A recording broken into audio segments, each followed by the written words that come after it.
My name is Cecilia. I made a daring escape from my cruelly abusive husband, Adrian, by drugging him in the middle of the night. 2 weeks later, while I was hiding at a friend's house, I received the shocking news that Adrian had died by suicide. His brother soon informed me that my late husband had left me a $5 million 0-cent inheritance, and for the first time in years, I thought I was finally free. My freedom didn't last long. Soon, strange and unsettling events began to happen. A fire started by itself in the kitchen, and at night I felt an unseen presence in my room. One night, my blanket was pulled off the bed and I saw footprints appear on it, as if someone was standing right over me. But when my friend rushed in to help, there was no one there. My life started to fall apart as the invisible entity tormented me. I tried to convince everyone that Adrian had faked his death and was using some kind of invisibility technology to stalk me, but no one believed me. A hateful email sent from my account destroyed my relationship with my sister.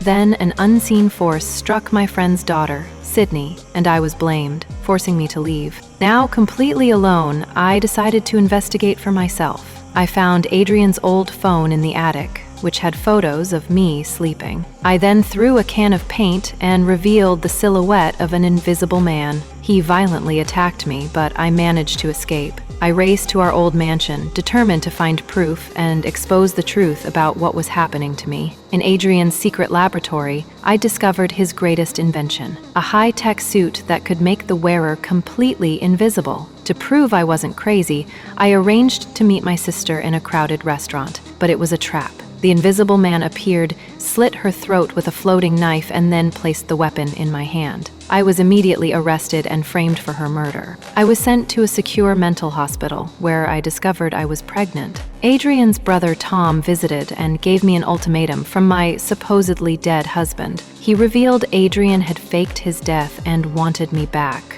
I had to choose between returning to him or spending the rest of my life in prison for a murder that I did not commit. I knew I had to fight back. Knowing Adrian's controlling nature, I devised a desperate plan. I faked a suicide attempt, correctly guessing he would be watching and would rush in to stop me. I stabbed the invisible figure and escaped the hospital. I rushed to save my friend's daughter and killed the attacker, but it was Tom in the suit. The police found Adrian tied up at his home, pretending to be a victim. I knew Adrian was the true mastermind who had used his brother as a pawn. I set one final trap to end my nightmare. I agreed to have dinner with him while wearing a police wire. When he denied everything, I went to the bathroom, put on the spare invisibility suit I had hidden, returned to the dining room, and killed him, making it look like a suicide on the security cameras.